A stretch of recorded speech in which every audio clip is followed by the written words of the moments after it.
किसान तक में हम कई दिग्गजों से बात कर रहे हैं, लगातार जानकारों से बात कर रहे हैं। हमारे साथ इस वक्त हैं पोल्ट्री फेडरेशन ऑफ इंडिया के सेक्रेटरी रिकी थापर जी। तो रिकी जी, बहुत सारी चीज़ों को लेकर के बातचीत हो रही है आज इस मंच पर। तो मैं आपसे ये जानना चाहूँगा कि इस समय पोल्ट्री इंडस्ट्री की क्या स्थिति है? आप क्या देखते हैं, किस तरह से? सर, पोल्ट्री इंडस्ट्री एक इंडिया की सनराइज इंडस्ट्री है। अगर हम बात करें डाटा की, फिगर्स की, तो आज की डेट में 300 मिलियन लेयर की पॉपुलेशन है। ब्रॉयलर की हम प्लेसमेंट की बात करें तो 5 से 5 पॉइंट बिलियन ब्रॉयलर की हमारी ईयरली प्लेसमेंट है और ब्रीडिंग स्टॉक है 45 मिलियन। हमारे यहाँ बैकयार्ड पोल्ट्री भी है जो मोस्टली नॉर्थ ईस्ट इंडिया या झारखंड या बिहार में है, और उसकी बात करें तो तकरीबन 30 मिलियन है। पोल्ट्री इंडस्ट्री हमें जो यंग जनरेशन है उसको एम्प्लॉयमेंट देती है। खासकर गांव में अब पोल्ट्री फार्म जैसे पोल्ट्री के अलावा डेयरी, फिशरीज, ये सब बहुत पॉपुलर हो रहे हैं। बी कीपिंग भी पॉपुलर हो रहा है। और पोल्ट्री इंडस्ट्री जब से कोविड के बाद इवन अब लोग हेल्थ कॉन्शियस हो गए हैं। हमारी जो हायर अपर मिडिल क्लास है उनकी इनकम बढ़ी है, वो अपनी सेहत की तरफ जागरूक हैं और वो प्रोटीन को इम्पोर्टेंस दे रहे हैं। और प्रोटीन में आज की डेट में चिकन और एग सबसे सस्ता, सबसे अच्छा है। जो लोग चिकन नहीं खाते वो भी अब एग्स खा रहे हैं कि हमें प्रोटीन की रिक्वायरमेंट हमारी पूरी हो सके। तो अब जो हालात हैं जिस तरह के, और जो कुछ चीज़ें भी फीड को लेके कुछ चीज़ें आ रही थी कि फीड का थोड़ा-सा प्रॉब्लम है। तो अभी जो आने वाला समय है उसमें आप कैसे देखते हैं पोल्ट्री इंडस्ट्री को? देखिए, हमारी पोल्ट्री इंडस्ट्री 7 से 8% हर साल ग्रो कर रही है और आने वाले साल में ये और ग्रो करेगी। अगर हम बात करें पर कैपिटा की, तो हमारा जो है 103x पर पर्सन पर ईयर की हमारी पर कैपिटा कंजम्पशन है। अगर हम चिकन की बात करें तो 7.4 केजी पर पर्सन पर कैपिटा है। लेकिन अभी भी बहुत स्कोप है। आप इंडिया की पॉपुलेशन देखें, अगर हमारी पर कैपिटा 103 से 105 हो जाती है, सिर्फ 2 अंडे पर पर्सन बढ़ते हैं, तो कितनी ज़्यादा अंडों की रिक्वायरमेंट है। तो आने वाले समय में हमारी इंडस्ट्री और ग्रो करेगी।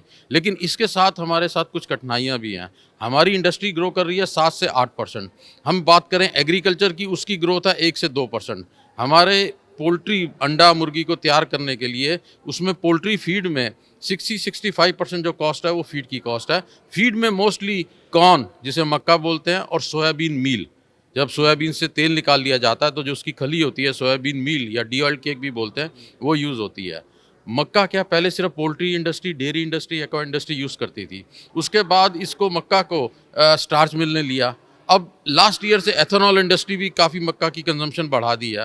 पहले मक्का जो एथेनॉल था वो बनता था सिर्फ इससे, अपना हम देखें तो शुगर केन से। उसके बाद राइस से शुरू हुआ। फिर गवर्नमेंट ने कहा राइस हमारा स्टेपल फूड है, तो गवर्नमेंट ने 10% इंसेंटिव रख दिया कि जो मक्का से एथेनॉल बनाएगा उसको 10% एक्स्ट्रा मिलेगा। तो जो राइस एथेनॉल बना रहे थे वो मक्का पे शिफ्ट हो गए।